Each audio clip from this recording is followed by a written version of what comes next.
Jalale ko Jesus ano sinjalada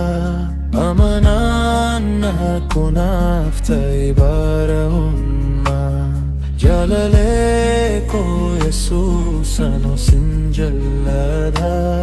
amanan ako naftay barahuma. Jalale ko ansiwa mehin kufu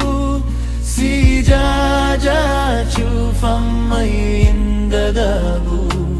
na fonte taolla jalalake natitol tayon wame makake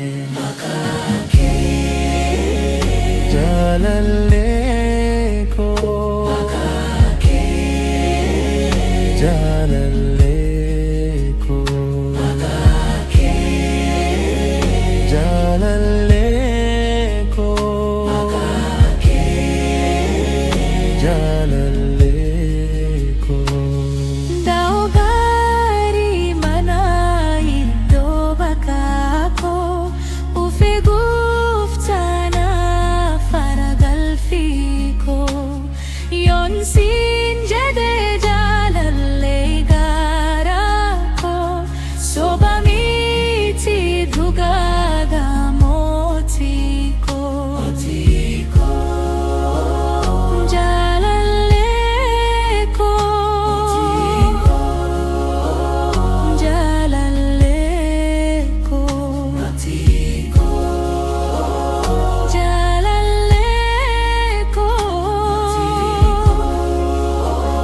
jalale ko jalale ko jadeyo ansiwame inkufam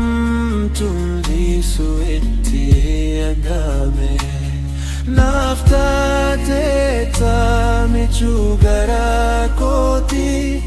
in yellau makaki